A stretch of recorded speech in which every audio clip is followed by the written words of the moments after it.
आज हम लोग पढ़ेंगे components and scope of system approach, प्रणाली उपागम के घटक एवं क्षेत्र। पिछले वीडियो में हमने बात की थी कि सिस्टम अप्रोच क्या है। सिस्टम अप्रोच को हमने सिस्टम से जाना कि सिस्टम किसे कहते हैं, सिस्टम की क्या विशेषताएं होती हैं, सिस्टम की क्या परिभाषाएं होता है। तो हमने चर्चा किया था कि सिस्टम विभिन्न उदाहरणों के माध्यम से, चाहे वो एजुकेशन सिस्टम हो, चाहे वो ट्रांसपोर्ट सिस्टम हो, चाहे वो डाइजेस्टिव सिस्टम हो, सिस्टम की हमने बात की थी। और फिर हम आए थे कि सिस्टम अप्रोच क्या है, प्रणाली उपागम क्या है। इसकी चर्चा हमने पिछले वीडियो में किया था। इसमें हमें जानना है कि सिस्टम अप्रोच के क्या कंपोनेंट्स हैं और उसका क्या स्कोप है। तो सबसे पहले हम कंपोनेंट की बात करते हैं। कंपोनेंट ऑफ सिस्टम अप्रोच अर्थात प्रणाली उपागम के घटक। सबसे पहले है इनपुट अर्थात अदा, दूसरा है प्रोसेस अर्थात प्रक्रिया, तीसरा है आउटपुट अर्थात प्रदा, और चौथा है इन्वायरमेंट अर्थात परिवेश। ये चार जो हैं प्रणाली उपागम के घटक हैं। अब हम प्रत्येक घटक के बारे में चर्चा करेंगे, जानेंगे कि क्या है वो। तो सबसे पहले हम बात करते हैं इनपुट अर्थात अदा। Inputs are the means used in the system to achieve the objectives. अदा से तात्पर्य उन संसाधनों से है जो किसी प्रणाली के उद्देश्यों की प्राप्ति हेतु प्रयोग किया जाता है। हमने पिछले वीडियो में बात की थी कि प्रत्येक प्रणाली का एक निश्चित कार्य होता है। जितने भी सिस्टम हैं सबका एक सर्टेन फंक्शन होता है, वो कार्य होता है। वो हर प्रणाली, हर एक सिस्टम किसी उद्देश्य प्राप्त के लिए कार्य करती है। अगर हम एजुकेशन सिस्टम की बात करें तो वो बच्चों का भविष्य सुधारने के लिए, बच्चों के व्यवहार में वांछित परिवर्तन लाने के लिए, इसके लिए कार्य करती है वो। अर्थात हर एक सिस्टम का एक उद्देश्य होता है। उस उद्देश्य की प्राप्ति के लिए हम जिन संसाधनों का प्रयोग करते हैं वो इनपुट कहलाता है। हम उदाहरण देकर चलते हैं दैनिक जीवन से। कोई फैक्ट्री है, फैक्ट्री मानकर चलिए कि आप कोई बाइक बनाने की फैक्ट्री है। तो बाइक बनाने की फैक्ट्री में हम क्या होता है, वहाँ पे बाइक बनती है। तो उसके लिए क्या होता है, हमें कुछ सामान चाहिए। भाई कुछ कहते हैं ना कच्चा माल, जिसको अगर हम कहते हैं आसान शब्द में कच्चा माल चाहिए, यानी कि हाँ उसको बनाने के लिए कुछ लोहे के कुछ सामान चाहिए, कुछ उसके टायर चाहिए, जो भी चीज़ें चाहिए। तो उस बाइक बनाने के लिए जो भी सामान की आवश्यकता है, कुछ आदमी भी चाहिए, ह्यूमन भी चाहिए, कुछ इंजीनियर भी चाहिए, जो भी चीज़ें चाहिए वो होता है इनपुट। उसको हम कहते हैं अदा। अगर हम इसको शिक्षा के संदर्भ में बात करें तो शिक्षक हो गए, विद्यार्थी हो गया, पाठ्यक्रम में हो गए, विषय वस्तु हो गए, ये सारी चीज़ें क्या हैं, ये इनपुट हैं। तो उस एजुकेशन सिस्टम का जो अगर इनपुट की बात करें तो हम इनको बता सकते हैं कि ये अदा हैं। अर्थात जो उद्देश्य की प्राप्ति करनी है, जो एजुकेशन सिस्टम को जिस उद्देश्य की प्राप्ति करनी है, जिस ऑब्जेक्टिव को अचीव करना है, उसके लिए कुछ इनपुट की ज़रूरत पड़ती है। और वही इनपुट ये हैं। वो शिक्षक हो सकता है, विद्यार्थी हो हैं, पाठ्यक्रम हैं, टीचिंग मेथड्स हैं, वो हो गए इनपुट। इनपुट के बाद जो दूसरा कंपोनेंट आता है वो आता है प्रोसेस, प्रक्रिया।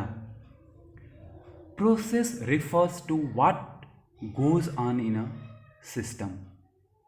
वह सब कुछ जो एक प्रणाली के अंदर संपन्न होता है वह प्रक्रिया कहलाता है। फिर हम अगर इसी फैक्ट्री से उदाहरण से शुरू करें तो हमारे पास जब कच्चा माल आ जाता है तो क्या करते हैं, हम उसको बनाना शुरू करते हैं।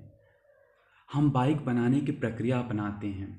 उसके लिए हम जो भी कलपुर्जे जोड़ते हैं या कुछ मशीन के द्वारा जोड़ते हैं, कुछ यानी जो भी प्रक्रिया करते हैं वही प्रोसेस कहलाता है।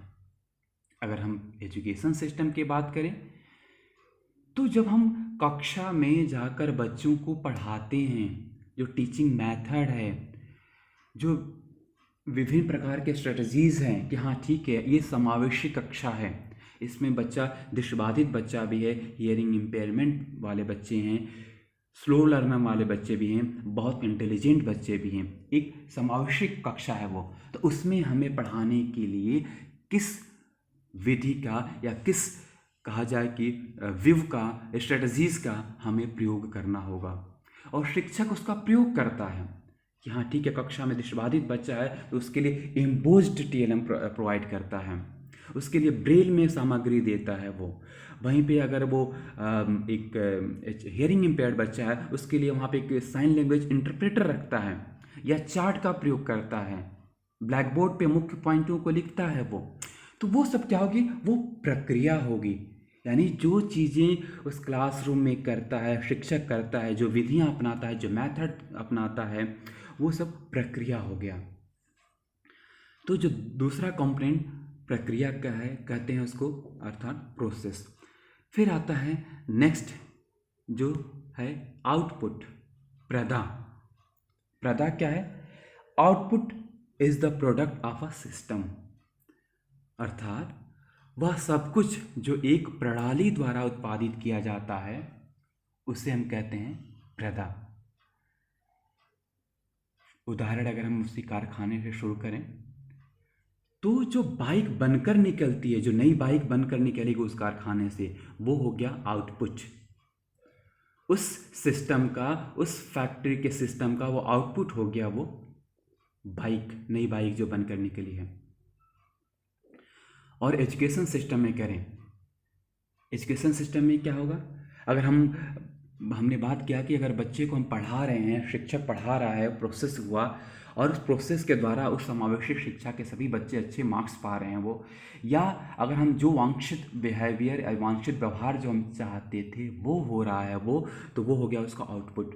अगर बच्चे कक्षा में आए थे, उनका व्यवहार हम चाहते कि हाँ वो शिक्षित हो जाएं, वो चीज़ों को समझने लगें, वो जानने लगें कि हाँ क्या है समावेशी शिक्षा, तो वो जो हम उद्देश्य जो हमारा था अगर वो पूर्ण होता है तो वो हो जाता है हमारा आउटपुट। अर्थात अगर बच्चे के व्यवहार में अच्छा परिवर्तन, जो वांछित परिवर्तन आप चाहते थे वो हो गया, तो वो आपका आउटपुट हो गया, यानी कि जो एजुकेशन सिस्टम का जो आउटपुट था वो निकल गया। तो ये है आपका प्रदा या आउटपुट। तो तीन चीज़ हमने अभी तक देखा। इनपुट, अगर हम क्योंकि एजुकेशन के फील्ड के हैं, एजुकेशन की ही बात करें तो इनपुट क्या हो गया, जो शिक्षक, विद्यार्थी, पाठ्यक्रम, करिकुलम, जितनी सारी सब चीज़ें होंगे ये हो गया आपका इनपुट। प्रोसेस क्या हो गया, वो teaching method, teaching strategies, use of TLM in classroom, ये सारी जो चीज़ें हैं जो टीचर उस कक्षा को पढ़ाने के लिए या वांछित व्यवहार को लाने के लिए जो भी क्रियाएं करता है वो प्रोसेस हो गया वो। और जो वांछित व्यवहार अगर आता है वो निकल कर वो, तो वो हमारा हो गया आउटपुट हो गया या प्रदा हो गया। चौथा एक ये भी बहुत इंपॉर्टेंट है, ये है परिवेश, जिसको कहते हैं इन्वायरमेंट।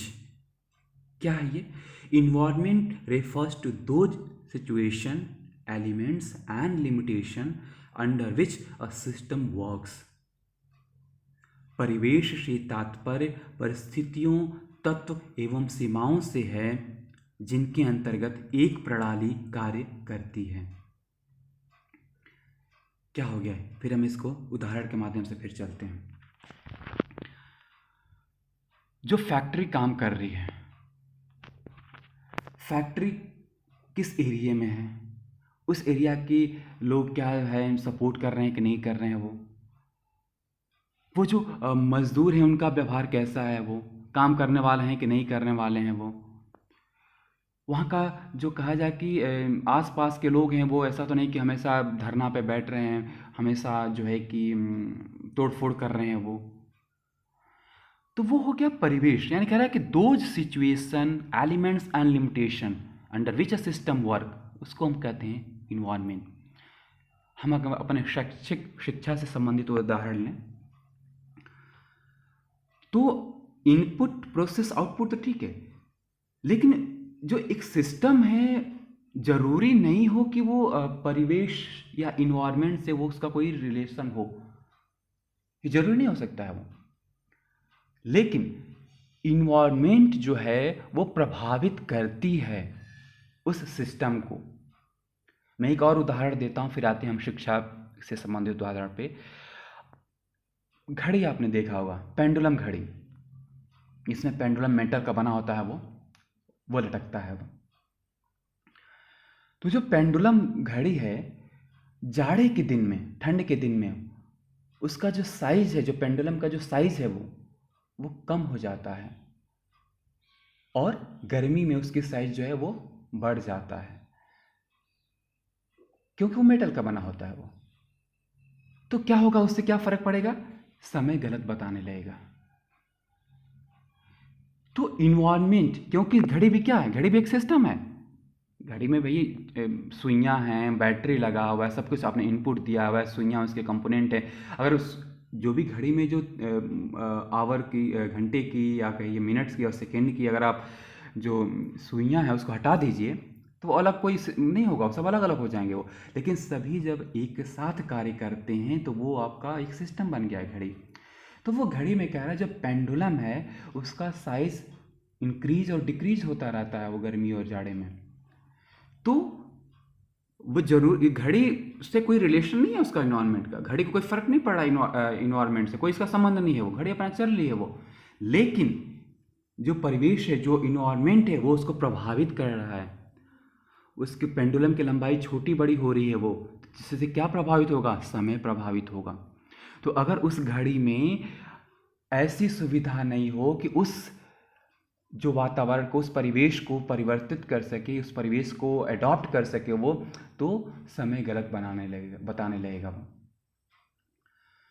तो उस घड़ी में वो सुविधा वो बनाया जाता है, वो इनबिल्ट फंक्शन दिया जाता है कि ताकि वो गर्मी और जाड़े में इस तरह के उसमें कोई परिवर्तन ना हो और वो ठीक समय बताती रहे वो। तो ये जानना जरूरी है कि कि सिस्टम या कहे प्रणाली से सीधा संबंध कोई परिवेश का हो सकता है कि ना भी हो, लेकिन परिवेश अपना प्रभाव छोड़ता है उस सिस्टम पे। अब हम आते हैं अपने शिक्षा से संबंधित पे, इसकी बात करते हैं कि कैसे प्रभावित करता है। बहुत सारे उदाहरण आप बता सकते हैं, जैसे विद्यार्थी और अध्यापक का कैसा संबंध है। हो सकता है कि भाई कई सारे विद्यार्थी इतने बदमाश करते हैं कि अध्यापक से चिड़चिड़ा हो जाता है वो भी प्रभावित करेगा वो। विद्यालय का वातावरण कैसा है, वातावरण से तात्पर्य यानी विद्यालय कहाँ स्थित है, हो मेन रोड पे तो स्थित नहीं है। अगर मेन रोड पे स्थित होगा, गाड़ियाँ आएंगी जाएंगी, बच्चे खिड़की से देखेंगे वो, फिर उनका पढ़ाई प्रभावित होगा, पढ़ नहीं पाएंगे। आप और बता सकते हैं कि विद्यालय में बिल्डिंग कैसी है, इंफ्रास्ट्रक्चर कैसा है वो। भाई विद्यालय में टॉयलेट करने की जगह नहीं है, पानी पीने का व्यवस्था नहीं है वो, तो बच्चों को टॉयलेट लगेगा तो कहाँ जाएंगे, पानी कहाँ पीएंगे वो। तो उससे क्या होगा, उससे भी प्रभावित होगा, शिक्षा प्रभावित होगी। हाँ, बच्चे को अगर भाई टॉयलेट ही नहीं होगा, पानी पीने के सामान नहीं होगा, बच्चा प्यासा कितना पढ़ेगा वो। तो आप कह सकते हैं बहुत सारे, चाहे इंफ्रास्ट्रक्चर ले लें, चाहे वो को करिकुलर एक्टिविटी ले लें, लाइब्रेरी ले लें, जितनी सारी चीज़ें वो परिवेश में ही निर्भर करता है वो। यानी कि एजुकेशन सिस्टम का कोई संबंध नहीं है उससे, वो कोई डायरेक्ट संबंध नहीं है। लेकिन हाँ, एजुकेशन सिस्टम का ये संबंध नहीं है कि हाँ रोड पे उसने बना दिया, कोई डायरेक्ट संबंध नहीं है, लेकिन वो प्रभावित कर रही है एजुकेशन को, वो बच्चों की शिक्षा को प्रभावित कर रही है वो मेन रोड पर है, गाड़ियाँ आ रही हैं जा रही हैं, तो बच्चों का मन पढ़ने में नहीं लग रहा है, वो गाड़ियों को देखने में मन लग रहा है वो। तो वो है परिवेश वो है इन्वायरमेंट। तो वही कह रहा है कि environment refers to those situation elements and limitation under which a system work. यानी कि वो परिवेश जिसमें हम वो सिस्टम काम कार्य करता है, वो कमियां, वो परिस्थितियां जिसमें उस सिस्टम को कार्य करना पड़ता है, तो वो परिवेश है, इन्वायरमेंट प्रभावित करती है सिस्टम को या प्रणाली को। परंतु ये जरूरी नहीं है कि प्रणाली के सिस्टम से कोई संबंध है, परंतु परिवेश या इन्वायरमेंट प्रभावित करती है सिस्टम को। तो ये कह रहा है इन्वायरमेंट। तो ये 4 चीज़ें हैं जिसको आप इस डायग्राम से, फिगर के माध्यम से आप समझ सकते हैं कि क्या है वो। जैसे दिया हुआ कि इनपुट, हमने समझा कि इनपुट क्या है, फिर प्रोसेस और आउटपुट, और ये चारों तरफ जो बना हुआ है वो इन्वायरमेंट या परिवेश। यानी कि हम कुछ इनपुट लगाते हैं, फिर प्रक्रिया होता है और फिर कुछ बनकर बाहर निकलता है, वो आउटपुट होता है वो। लेकिन इन सब के साथ परिवेश का भी महत्वपूर्ण भूमिका है। कैसा परिवेश है, किस परिवेश में वो सिस्टम कार्य कर रहा है, वो क्या व्यवस्था है वहाँ की, क्या कमियाँ हैं, वो प्रभावित जरूर करेगी उस सिस्टम को। इसलिए हम कहते हैं ना कि अच्छा परिवेश होना ज़रूरी है, विद्यालय का अच्छा परिवेश होना ज़रूरी है, वो विद्यालय में अच्छा इंफ्रास्ट्रक्चर होना ज़रूरी है। इसलिए कहते हैं क्योंकि वो प्रभावित करता है शिक्षा को, वो शिक्षा प्रणाली को प्रभावित करेगा। तो ये बात हो गया कंपोनेंट का कि क्या घटक हैं प्रणाली उपागम के। अब हम बात करते हैं स्कोप ऑफ सिस्टम अप्रोच। प्रणाली उपागम का क्षेत्र क्या है वो। बहुत सारे स्कोप्स हो सकते हैं, बहुत सारे क्षेत्र हैं प्रणाली उपागम के। हम कुछ यहाँ चर्चा करते हैं, जैसे teaching learning process. Teaching learning या शिक्षण अधिगम प्रक्रिया में इसका स्कोप है। कैसे स्कोप है, क्योंकि हम समझ गए हैं कि सिस्टम अप्रोच क्या है। सिस्टम अप्रोच काम करता है इनपुट, प्रोसेस और आउटपुट। तो टीचिंग लर्निंग प्रोसेस अगर हम देखें कि हाँ शिक्षक पढ़ा रहा है, मेहनत तो कर रहा है, लेकिन बच्चों में वो आउटपुट नहीं आ रहे, बच्चे ठीक से नहीं आ रहे, रिजल्ट ठीक नहीं आ रहा है, या उनके बिहेवियर में वांछनीय परिवर्तन नहीं आ रहा है वो, तो क्या करेगा। सिस्टम अप्रोच क्या है वो, हमने कल की वीडियो में चर्चा किया था वो, कि एक ये उपकरण है, ये एक टूल है जो किसी भी शैक्षिक समस्याओं का एक सिस्टमैटिक रूप से हल करने में या निदान करने में मदद करता है, वो है सिस्टम अप्रोच। तो वो टीचिंग लर्निंग प्रोसेस। तो अगर आप वहाँ पे लगता है कि नहीं कुछ सही नहीं आ रहा, बच्चे मार्क्स क्यों नहीं पा रहे हैं वो, तो फिर देखिएगा कि हाँ ठीक है, इनपुट ठीक है कि नहीं है, हाँ भाई हम ऑडियो वीडियो दे रहे हैं कि नहीं, हम वहाँ पे ब्लैक बोर्ड दे रहे हैं कि नहीं, फिर इनपुट ठीक है, अच्छा ठीक है, आउटपुट प्रोसेस क्या है, टीचर ऐसा तो नहीं कि टीचर ठीक नहीं पढ़ा रहा है वो, हाँ भैया वहाँ पे हमने ऑडियो विजुअल भी लगा दिया, पीपीटी भी लगा हुआ है, सब कुछ स्मार्ट क्लास है वो, ये तो ठीक है, इनपुट तो ठीक है हमारा। फिर वो देखता है कि प्रोसेस क्या है, टीचर पढ़ाने का है क्या, टीचर प्रक्रिया पढ़ाने क्या है वो ठीक है, मैथोलॉजी ठीक है, वीआई बच्चा है उसको ठीक पढ़ा रहा है, समावेशी क्लास में ठीक। यानी कहने का तात्पर्य कि उस समस्या को चूज करता है वो और फिर उसको निदान करता है वो। ऐसा नहीं है कि हाँ नहीं आप एक कमी पा गया कि नहीं टीचर लर्निंग में या टीचिंग मेथड में कुछ गड़बड़ है तो हाँ चिल्लाना है, ये नहीं है करेगा वो, एक सिस्टमैटिक तरीका अपना, हाँ कैसे कर सकते हैं वो है सिस्टम अप्रोच। तो ये है शिक्षण अधिगम प्रक्रिया में। एजुकेशन प्लानिंग में इसका स्कोप है भाई, स्टेट लेवल पे कहें या आप कहें कि यूनिवर्सिटी लेवल पे, जहाँ भी हम एजुकेशन शिक्षा को प्लान करते हैं, योजना बनाते हैं कि कैसे पढ़ाना है, हमारे समावेशी कक्षाएँ तो कैसे इसको पढ़ाया जाए, कैसे वहाँ से पढ़ाने का क्या तरीका हो सकता है वो, वहाँ भी इसका सिस्टम अप्रोच का स्कोप है। स्कूल और यूनिवर्सिटी एडमिनिस्ट्रेशन, विद्यालय या विश्वविद्यालय प्रशासनिक कार्यों में भी सिस्टम अप्रोच का है वो। एग्जामिनेशन एंड इवैल्यूएशन, परीक्षा एवं मूल्यांकन में भी इसका स्कोप है वो, भाई कैसे परीक्षा ली जाए, परीक्षा लेने के लिए हमें इनपुट चाहिए, फिर उसकी प्रक्रिया, परीक्षा लेने की क्या प्रक्रिया होगी, हम ऑनलाइन मेथड लें, हम ऑफलाइन मेथड लें, हम शॉर्ट क्वेश्चन दें, एमसीक्यू दें, लॉन्ग आंसर दें, वो प्रोसेस है वो। फिर इसका आउटपुट कैसे आएगा, हाँ क्या आएगा, अगर हम केवल एमसीक्यू रखते हैं तो क्या इसका आउटपुट आएगा, कहाँ कमी रह जाएगी, क्या अच्छाइयाँ होंगी। इवैल्यूएशन में हम इसका अपना सकते हैं। तो ये इसका स्कोप है। फिर आप और इसको बता सकते हैं कि डिज़ाइनिंग ऑफ करिकुलम एंड को करिकुलर एक्टिविटीज़, पाठ्यक्रम एवं पाठ्य सहगामी क्रियाओं को डिज़ाइन करने में इसका स्कोप है। Guidance and counselling services of schools और यूनिवर्सिटी, विद्यालय या विश्वविद्यालय के निर्देशन एवं परामर्श सेवा में इसका स्कोप है। नॉन फॉर्मल एजुकेशन, निरौपचारिक शिक्षा में इसका स्कोप है। टीचर ट्रेनिंग, शिक्षक प्रशिक्षण में इसका स्कोप है। तो जो सिस्टम अप्रोच है, अगर आप सिस्टम अप्रोच को समझ गए हैं कि सिस्टम अप्रोच क्या है वो, तो उसके स्कोप और भी आप बता सकते हैं। आपसे अगर पूछा जाए कि टीचर ट्रेनिंग में कैसे स्कोप है सिस्टम अप्रोच का, कैसे आपने कहा कि टीचर ट्रेनिंग में सिस्टम अप्रोच का स्कोप है, तो आपको ध्यान रखनी होगी सिस्टम अप्रोच के कंपोनेंट क्या है वो आपको ध्यान रखना होगा। इनपुट प्रोसेस आउटपुट और इन्वायरमेंट, ये कंपोनेंट में आपको वो डील करना होगा, आपको बताना होगा कि कैसे हम टीचर ट्रेनिंग है वो। अगर हम देखते हैं कि हाँ अभी वर्तमान समय में टीचर हैं जो ऑनलाइन लर्निंग में बहुत ज़्यादा कंफर्टेबल नहीं हैं या ऑनलाइन लर्निंग टूल्स को नहीं जानते हैं, तो इससे क्या होगा कि ऑनलाइन लर्निंग प्रभावित होगी, क्योंकि अभी सभी इंस्टीट्यूट, सभी यूनिवर्सिटियां बंद हैं इस कोविड के दौरान। तो ऑनलाइन लर्निंग प्रभावित होगी, तो क्या करेगा वो इनपुट, यानी कि उसको हम इनपुट करेगा, वो इनपुट प्रोवाइड करेंगे, उसको हम ट्रेनिंग देंगे, उसको हम देखेंगे हाँ किसकी ट्रेनिंग देने की जरूरत है, क्या उसको हम ट्रेनिंग दिया जाए, कैसे ट्रेनिंग दिया जा सकता है, वो कौन से उसके लिए डिवाइसेस रख सकते हैं, क्या हम किस ह्यूमन रिसोर्स को यूज कर सकते हैं वो। फिर वो प्रक्रिया होगा, वो ट्रेनिंग वो लेगा, पाएगा वो, और फिर उसका वो आउटपुट होगा, यानी कि वो ट्रेंड होकर निकलेगा वो। तो ट्रेंड होकर निकलेगा, फिर वो हमारे बच्चों को पढ़ाएगा, विद्यालय के विश्वविद्यालय के बच्चों को टीच करेगा।